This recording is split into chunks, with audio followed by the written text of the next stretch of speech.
saya gembira dan saya berharap beliau dapat teruskan kerja yang baik. Sebagai anak muda, ada wawasan baru, cita-cita baru. Saya juga memanggil beliau dan menyatakan kepada beliau, sebagai Menteri Besar, kalau kamu tidak ada base politik, mereka akan kacau. Maka saya beri dia jawatan Ketua Bahagian Keadilan Gombak dan juga Pengerusi Keadilan Negeri Selangor. Saya beri 3 jawatan utama on the silver plate. Serentak. KJ pun tak pernah bagi kat Syaril. KJ tak pernah bagi sebab itu. Jadi okay, jangan samakan. Jangan samakan. KJ tak samakan. Saya bagi Menteri Besar, Pengerusi Keadilan Selangor dan juga Ketua Bahagian.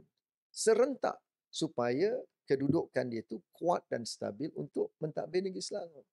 Tapi apa yang dilakukan selepas itu saya tidak mahu panjangkan. Tapi saya berharap kita kekalkan persahabatan.